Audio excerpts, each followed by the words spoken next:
এইকেইখন হৈছে বিহুৱান আৰু আমাৰ ঘৰৰ সকলোৰে বিহুৱানখিনি এই ধৰণে ৰ'দত শুকাব দিয়া হৈছে আৰু নামনি অসমত বিহুৱান লোৱাৰ ক্ষেত্ৰত বিশেষ নিয়ম আছে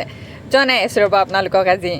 দৰ্শকসকল আমাৰ নামনি অসমত কেৱল মাত্ৰ ফুলাম গামোচাই নহয় এয়া যে দেখিছে বিভিন্ন ধৰণৰ গামোচা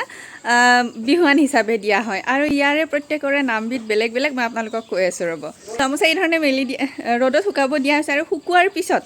যাৰ গামোচাত তেওঁহে প্ৰথম স্পৰ্শ কৰিব লাগিব বেলেগে কৰিব নোৱাৰে এতিয়া ধৰক মই কাৰোবাক দি দিব লাগে এতিয়া যদি মই স্পৰ্শ কৰোঁ সেইখনটো মোৰ হৈ যাব সেইকাৰণে আমাৰ এইফালে এটা নিয়ম আছে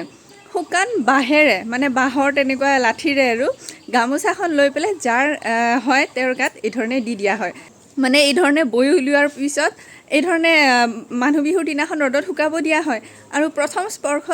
যাৰ হয় বিহুৱানখন তেওঁৱে কৰে এতিয়া কি গামোচা আছে মই কৈ দিছোঁ ৰ'ব যিখন গামোচাৰ দৈৰ্ঘ্য 2.5 হাত সেইখনক 2.5 হতীয়া বুলি কোৱা হয় যিখনৰ দৈৰ্ঘ্য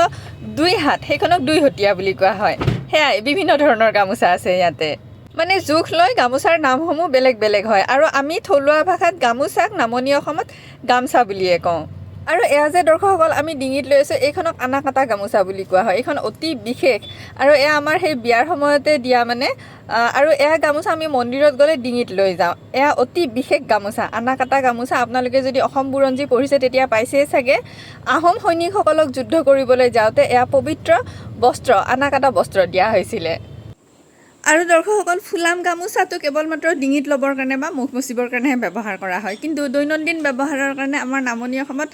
মই যিকেইবিধ বিশেষ গামোচাৰ কথা ক'লে 2.5 হতীয়া 2 হতীয়া এনেকুৱা ধৰণৰ প্ৰচলন বহুত হয় আৰু মানুহ বিহুৰ দিনাখন বিশেষকৈ যাতে গোটেই বছৰটো তেওঁ ব্যৱহাৰ কৰি থাকিব পাৰে এই ধৰণে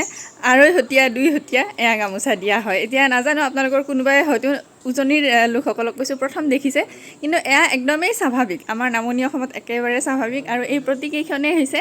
অসমীয়া গামোচা শালত বোৱা শাহুমাই বৈছে আৰু মোৰ মাৰ ফালৰ পৰাও দিছে মানে জোৱাইক দিয়া হয় তেনেকৈ কৰা হৈছে এতিয়া আপোনালোকৰ ফালে বিহুৱানৰ ক্ষেত্ৰত কি নিয়ম আছে জনাবচোন বাৰু জানি ভাল লাগিব আমাৰ অসমত বিভিন্ন ধৰণৰ নীতি নিয়মসমূহ প্ৰচলন কৰা হয় বিহুৰ সময়ত ইজনে সিজনৰ নিয়মবোৰ জানিলে ভাল লাগে দিয়কচোন সেয়াই পুনৰ এবাৰ সকলোকে ৰঙালী বিহুৰ লগতে অসমীয়া নতুন বৰ্ষৰ আন্তৰিক শুভেচ্ছা জনালোঁ